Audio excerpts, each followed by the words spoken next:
اشرف علی تھانوی کے ماموں کا ایک مرید تھا. آپ دیکھو واقعہ سنو. حاجی صاحب میں آپ کی خاص توجہ. عبد الخالق صاحب, اشرف علی تھانوی کا ایک ماموں تھا.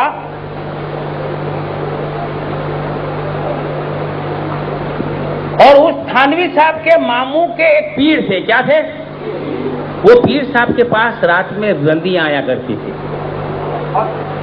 تو تھانوی کے ماموں کا پیر بھائی ایک دن اشرف علی تھانوی کے ماموں سے ملا. اب مثال کے طور پر سمجھ لو کہ کوئی آدمی ایک مسجد کا مقتدی ہے اور اس کو مثال کے طور پہ پتا چلا کہ امام صاحب تو روز رات کو جوا کھیلنے جاتے ہیں, اور اس کو پتا چل گیا تو وہ دوسرے مقتدی کو اطلاع دے گا کہ دیکھو امام صاحب کے متعلق ہم نے یہ سنا ہے. اس کی ایک اخلاقی فرض ہوتا ہے کہ بھائی اس کو متنبع کر دے کہ بھائی میں تو اب اس کے پیچھے نماز نہیں پڑھوں گا, لیکن تو بھی نماز پڑھنا چھوڑ دے. تو اشرف علی تھانوی کے ماموں سے اس کے پیر بھائی نے اپنے پیر کے متعلق ایک بات سنائی. اب عبارت کو آپ پڑھیے. ایک مولوی صاحب کے سوال کے جواب میں فرمایا کہ جس سے کچھ حاصل کرنا ہو یہ دیکھ لے کہ میرے کام کا بھی ہے یا نہیں, وہ چاہے قابل نہ ہو. یعنی اشرف علی تھانوی کیا کہتا ہو کہ ہمارے سے اگر تمہارا تعلق ہے اور ہم تو چاہے ایسے ہیں, لیکن یہ دیکھ لو ہم تمہارے کام کے ہیں یا نہیں, قابل ہو یا نہ ہو. میرے ایک ماموں صاحب نے اپنے ایک شیخ کی حکایت بیان کی جو کامل تو نہ تھے مگر صادق تھے, یعنی کہ دکاندار نہ تھے, اور لوگوں میں ان کے متعلق طرح طرح کی بدگمانیاں تھیں.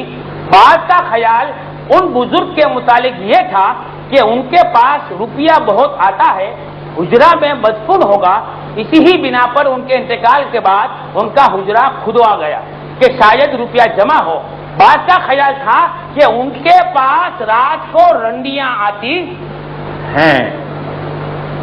غرض کے اس قسم کے خیال ان کے متعلق لوگوں کے تھے. ایک شخص نے ماموں صاحب سے کہ جو کہ ان کے مرید تھے, آپ دیکھو اصل واقعہ اب آ رہا. اشرف علی تھانوی کے ماموں کو اشرف علی تھانوی کے ماموں کے پیر بھائی نے کیا کہا کہ پیر کے متعلق کچھ خبر بھی ہے. پوچھا کیا ہے؟ کہا کہ سب کو ان کے پاس رنڈیاں آتی ہیں.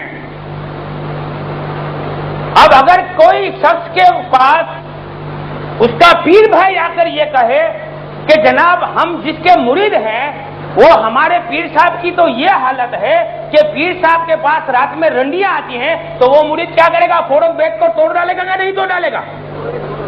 لیکن یہاں تھانوی کا ماموں کیا کہتا ہے؟ خدا تم کو جزائے خیر دے. کیا بولتا ہے؟ بڑی عجیب بات سنائی مجھ کو. پیر صاحب کے متعلق بہت عرصے سے ایک شبہ تھا, وہ آج آپ کی وجہ سے جاتا رہا. وہ شبہ یہ تھا کہ پیر صاحب نے کسی وجہ سے نکاح نہ کیا تھا. اس سے میں یہ سمجھتا تھا کہ شاید یہ بزرگ انین ہوں. اب تھانوی کا ماموں کیا کہتا ہے؟ جب تھانوی کے ماموں کے پیر بھائی نے تھانوی کے ماموں سے کہا کہ ہمارے پیر صاحب کے پاس رات میں رنڈیاں آتی ہیں, تو وہ کیا کہتا ہے؟ اللہ تعالیٰ تم کو جزائے خیر عطا فرمائے, تم نے میرے دل کا ایک بہت بڑا شبہ نکال دیا. وہ شبہ یہ ہے کہ ہمارے پیر صاحب نے کسی وجہ سے نکاح نہیں کیا تھا, تو میں یہ سمجھتا تھا کہ شاید یہ بزرگ انین ہیں. کیا ہیں؟ چھکا, نامرد, پونے 8. اب دیکھو اب بات کہاں کی کہاں ہو جاتا ہے. اور حالت یہ ہے کہ یہ حضرات وارث ہوتے ہیں انبیاء کے, اور انبیاء ہر پہلو سے کامل ہوتے ہیں. ان کمالات میں سے ایک یہ بھی ہے کہ مرد ہوں. تو کیا کہتا ہے کہ ہمارے پیر ہیں وہ تو نبی کے وارث ہیں, اور نبی کا وارث ہوتا ہے وہ تو کامل ہوتا ہے, کیونکہ تمام انبیاء مرد تھے اور ہمارے پیر صاحب نے نکاح نہ کیا تھا, تو یہ نام مرد ہیں ایسا مجھے شبہ ہوتا تھا. لیکن جب آپ نے بتایا کہ پیر صاحب کے پاس رنڈیاں آتی ہے تو پتا چلا معلوم ہوا کہ پیر کامل ہے.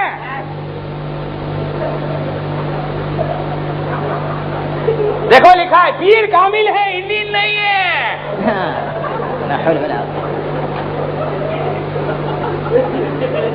اب رہا یہ سوال، دیکھو رنڈیوں کی بات، اب رہا یہ کہ رنڈیاں آتی ہیں، یہ تو ایک گناہ ہے، گناہ چاہے کرے لیکن پیر صاحب کامل ہونا چاہیے، ایسا نہیں چلے گا. اب رہا یہ کہ رنڈیاں آتی ہیں، یہ ایک گناہ ہے، تو اس گناہ سے توبہ کر کے پاک صاف ہو جائیں گے. جہاں اس طرف کہہ کر اللہم اغفر لی کہا، اس طرف صاف ہو گئے. یعنی کہ رنڈیوں کے ساتھ حرام خوری کرنا، زنا کرنا، یہ کوئی اہم بات نہیں ہے، یہ تو معمولی بات ہے، یہ تو گناہ ہے. بس یہ صاف اللہم اغفر لی کہیں گے صاف ہو جائیں گے. لیکن رنڈیاں آتی تھی اور ان کا کمال ہے، تو اب بس یقین ہو گیا کہ الحمدللہ ہم کامل پیر کے مرید ہیں. دیوبندیوں کے ایسے تو پیر ہوا کرتے ہیں.